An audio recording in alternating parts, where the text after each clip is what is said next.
Hey guys, so I have an interesting new battle for you guys today. This was my very first multiplayer battle ever. And let's just say interesting is putting it lightly. Let's just quickly go over the army compositions. So I got placed with a high elves player, so I decided to go all out with my armor piercing. Generally the high elves have pretty heavily armored infantry. As you can see, these white lines do have quite a bit of armor, so I decided let's throw some red-crested skinks on my front line. They have great armor piercing, and their melee attack is actually poisonous. So even if I don't go up against armored units, their melee attack will still give poison debuffs to whatever infantry they fight. I also decided to go for the Kroxigors. Again, great armor piercing unit, but the main thing about these Kroxigors is that enormous HP. They only have 12 models in this unit, but 6,000 HP, so these guys are really a tough bit to kill. Same with, I have two Kroxigors actually.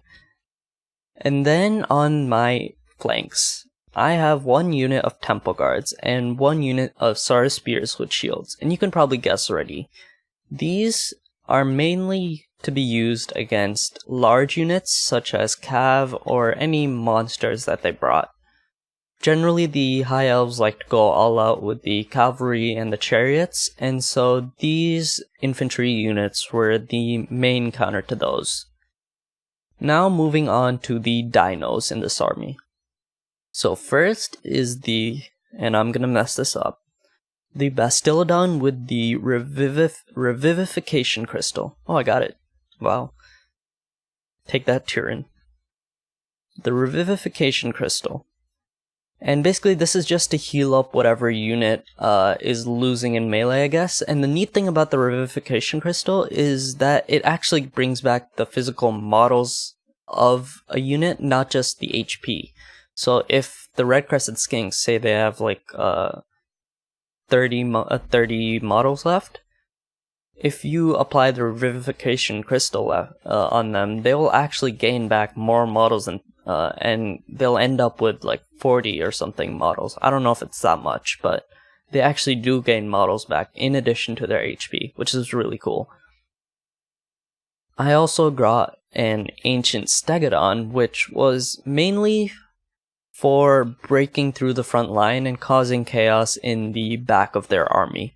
I know High Elf archers can be a menace, and same with the Eagle Claw artillery, so this Ancient Stegodon was mainly just to charge through all the infantry in the front and take care of whatever was behind the infantry line of the High Elves, which they were trying to protect.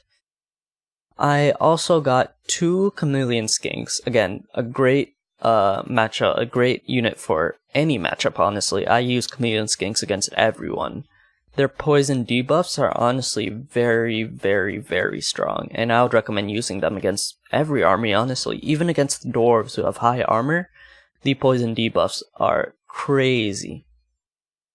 And finally, my lord, Kroq-Gar.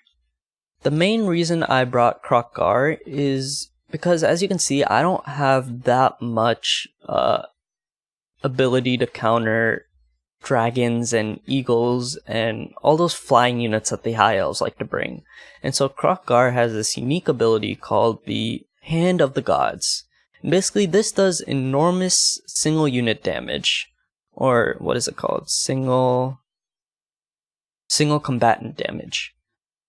So against like eagles and dragons, and which actually this enemy has quite a few of, the Hand of the Gods can do quite a bit of damage, because the only other units I have to counter those are Chameleon Skinks and a Stegodon, which don't do that much damage.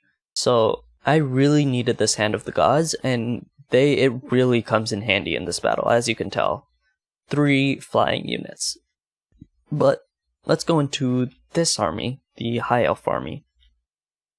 So first, the infantry, the White Lions of Crace sounds better. I'm gonna go with Crace.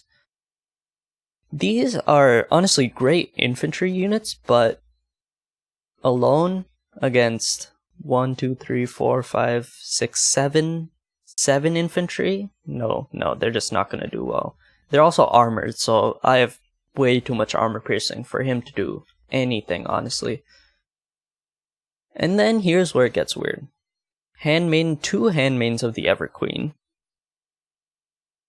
1 Shadow Warrior, the Regiment of Renown version, and this actually surprised me because it was hidden. It says Master Ambusher, so I did not actually see this unit until I got too close and too late.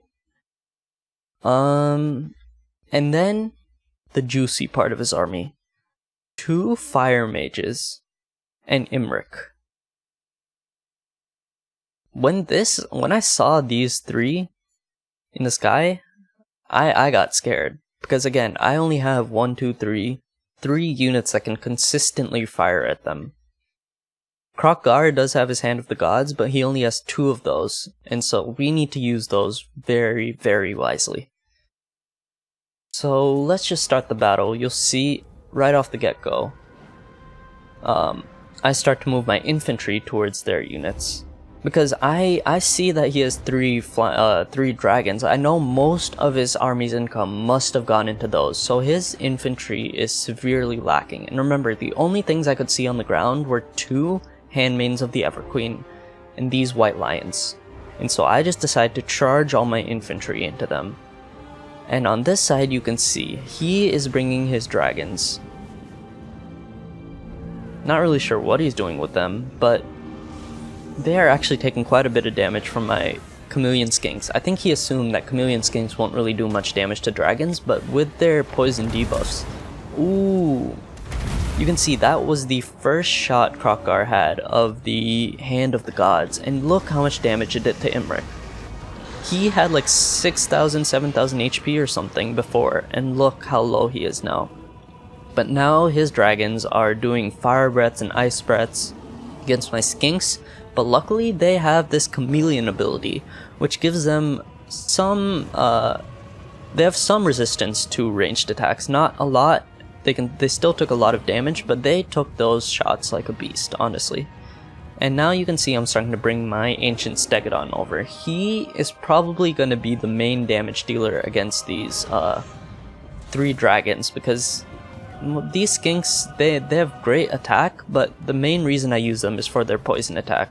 The Stegodon is probably the one who is going to be doing the most damage in this case. So you can see I'm marching these 3 units over, the chameleon skinks and the Stegodon, to hopefully just keep firing at their dragons. I don't know why he decided to run them off so far, but I'm guessing it was probably to try to bait Kroq-Gar, which he has not taken the bait yet. And you can see, I finally discovered these Shadow Warriors, and they are doing work on my red-crested skink, so I'm probably going to lose that unit. On this side I can tell he's just skirting my army, so there's really no point in using my melee like that. And now he decided to land his dragons against my Stegodon, which is not a good idea in any sense of the word. The Stegodon has over 6,000 HP, and you are not going to be taking him down with simple dragon, I guess. Dragon melee. I don't really know how good they are at melee, but you can see I finally brought Kroq-Gar over, and this is the dragon's chance to do damage. I was not very smart at all in this case. I did not know how much damage these dragons would do to Kroq-Gar. I just saw anti-large on Kroq-Gar's stat wall, and I'm like, oh, that's pretty good. He should do well. And my final Hand of the Gods finally went out against Imric, and look how much HP he has left. Where is he? Almost 2,500 HP. And so my chameleon skinks and my Stegodon have been doing work on Imric, and finally, the dragons finally accomplished something.